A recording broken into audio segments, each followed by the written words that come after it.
kill, kill, kill. வாழ்வோம் வாழ்விப்போம். இது இறைவாக்கு. இறைவனிடமிருந்து தன் அடியார்களுக்கு வழங்கப் பெறும் அருளமுதம். ஒன்றாம் அருளமுதம். வாசம் வாக்கு ஒன்று. நான் உங்கள் மத்தியில் வாசம் செய்கிறேன். அன்பு கண்களை கொண்டு என்னை தரிசியுங்கள்.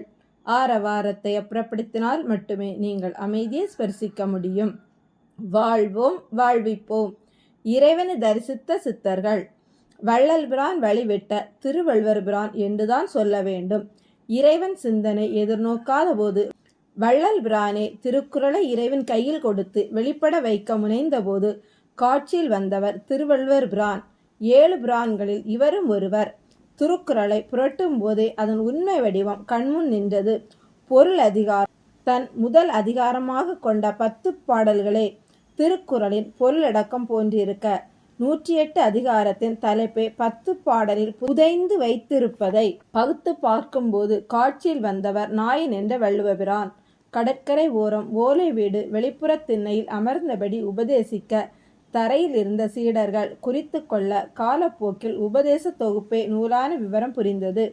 குருநிலையில் இருந்து உலக உயிர்கள் உய்யும் பொருட்டு மெய்ப்பொருளை அவரவர் நிலைக்கு வழங்கிய சித்தர்பிரான் தன்னை அறியும் தவநெறியும் மெய்யில் கலக்கும் உட்பொருளையும் வீசி தெளிந்த ஐயன். முறை செய்து காப்பாற்றும் மன்னவன் மக்களுக்கு இறை என்று வைக்கப்படும் என்று உரைத்தார். அப்போதுதான் சிதறிய வடிவத்தை முறை செய்து காப்பாற்ற வேண்டியது புரிந்தது. குமரி முனையில் குடியிருந்த அந்த மெய்ப்பொருளை நாயனை உலகம் முழுமைக்கும் தமிழோடு ஞானத்தை உலவ விட்டு இருப்பதை ஆழ்ந்து பார்க்கும்போதே தெரிந்தது. ஞான வெளிக்கு படிக்கற்களாக திருக்குறளை அவர் வெளிப்படுத்தியது. பிறவி பெருங்கடல் நீந்தார் இறைவனடி சேரார் என்று ஞானவெளி வாசத்தை மணக்க விட்டதும் ஐயத்தை நீங்கி தெளிந்தார்க்கு வையத்தின் வானம் நலியது உடைத்து என்று உலகின் தலைகீழ் கர்ம சிந்தனையில் இருந்து மீட்டெடுக்கவும் ஞானவெளி பங்கை பறைசாற்றிய பாங்கும் அகர முதல எழுத்தெல்லாம் ஆதி பகர முதற்றே உலகு என்று வரையறுக்கும் தோரணையும் 2000 வள்ளுவர் பிரான் காட்சி பெற்ற காலத்திலிருந்து செயலாக்க துவங்கியது.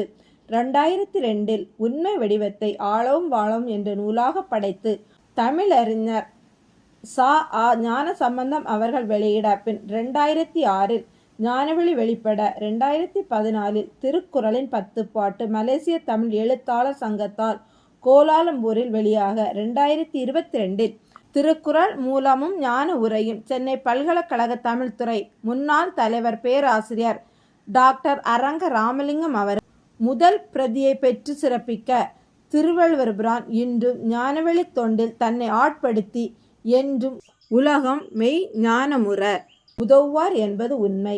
இறைவனை தரிசித்த சித்தர்கள் மத்தியில் தன்னை அடையாளப்படுத்துகிறார் திருவள்ளுவர் பிரான் என்பது உண்மை. வாழ்வோம்.